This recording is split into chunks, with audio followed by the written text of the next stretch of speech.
Yeah, they are, and it's only in Victoria. They probably need to be nationwide for them to be really effective. But coupled with what different states and territories are doing, but also the federal government, and most importantly, trying to ban these vapes. We know that prohibition doesn't always work. How much faith do you have that all those, that multi-pronged effort from the federal government's perspective is actually going to work? I think that that federal model is really important to give parents and young people a fighting chance.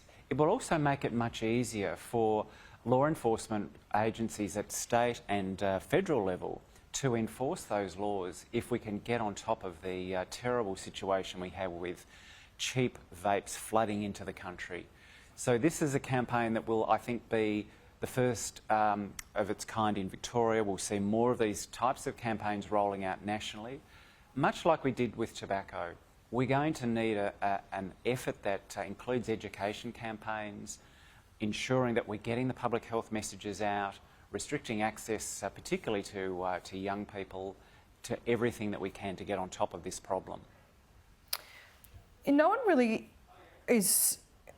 could say for sure. We know some of these chemicals in vapes, but it also seems to me that there's not enough research being done on some of the contents and what the perverse health outcomes might be in these disposable vapes. Are you concerned about that?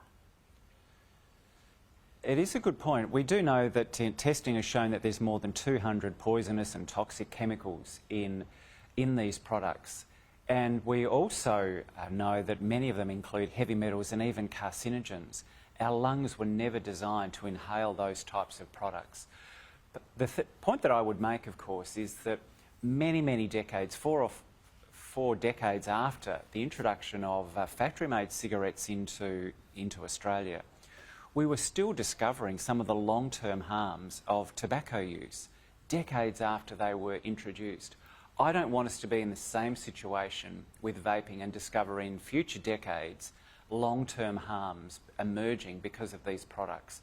Given that these are being inhaled into our lungs, we need to be very careful about ensuring that we're not creating a generation of future addicts and that we're not creating a future generation of disease that is attributable to these products. We need to be very careful about chemicals like this being inhaled into our lungs. Do you think it might be too late on both of those fronts?